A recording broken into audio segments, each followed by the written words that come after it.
In the German city of Hamelin, which lies in the very center of Germany, there is an ancient town hall, and on it, there is an inscription that reads, in 1284, the Sorcerer Pied Piper lured 130 children from Hamelin with the sounds of his magic flute, and every single one of them disappeared into the underground depths. History provides explanations for both this inscription and the possible events that underlie it. But residents pass on from generation to generation the world-famous story of the Pied Piper of Hameln, who took revenge on the ungrateful townspeople for their stinginess and deceit.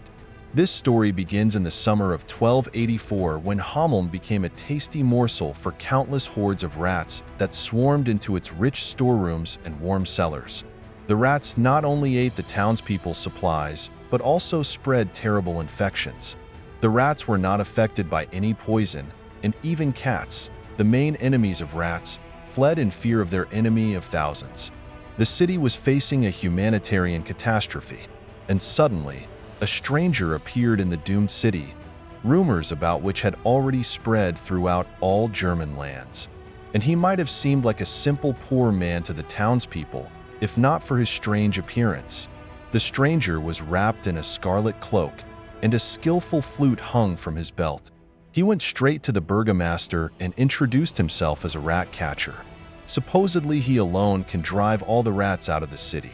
Desperate residents believed this man and even offered him an unheard-of amount of gold if he kept his word. They sealed the agreement with a solemn oath.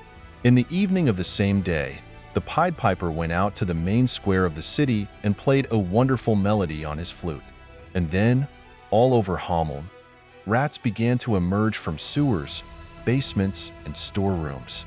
They flocked to the Pied Piper in continuous streams of silently crawling bodies.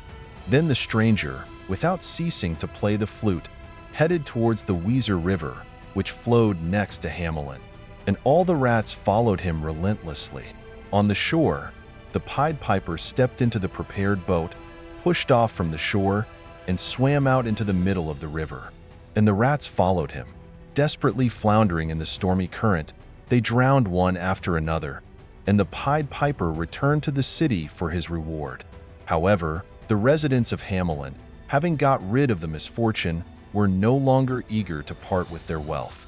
They offered the Pied Piper a ridiculously small reward, and when he refused and demanded the promised reward, he was ordered to get out of the city as best he could, and the Pied Piper, having obeyed, left unfriendly Hamelin. But soon he returned, and now he was no longer wearing a cloak, but a hunting suit and a red hat. And only the flute still hung on his belt. Like last time, at night he came to the city square and played his melody. But now, instead of rats, the enchanted children of the townspeople began to come running to him. And the Pied Piper, without ceasing to play the flute, left the city, and all the children of Hameln followed him. In the morning, frightened parents rushed to look for their sons and daughters. But the children seemed to have fallen underground. And then a belief arose that the mysterious Pied Piper imprisoned them in the depths of a mountain that lay next to Hamelin. But the city residents never admitted their guilt. They believed that the devil himself had come to them then, and the rats from which he delivered people were just his servants. The main street of Hamelin, in memory of these events, was renamed Silent. Singing and playing musical instruments were prohibited. Many centuries have passed since then, but to this day some residents of the city believe that bewitched children still live in the depths of the mountain, in the land of eternal youth, waiting for their dead parents to find them. Thanks to everyone who watched this video to the end. To find out about the latest releases, you just need to subscribe to the channel and click on the bell. Also, leave your thoughts in the comments and give it a thumbs up. See you soon.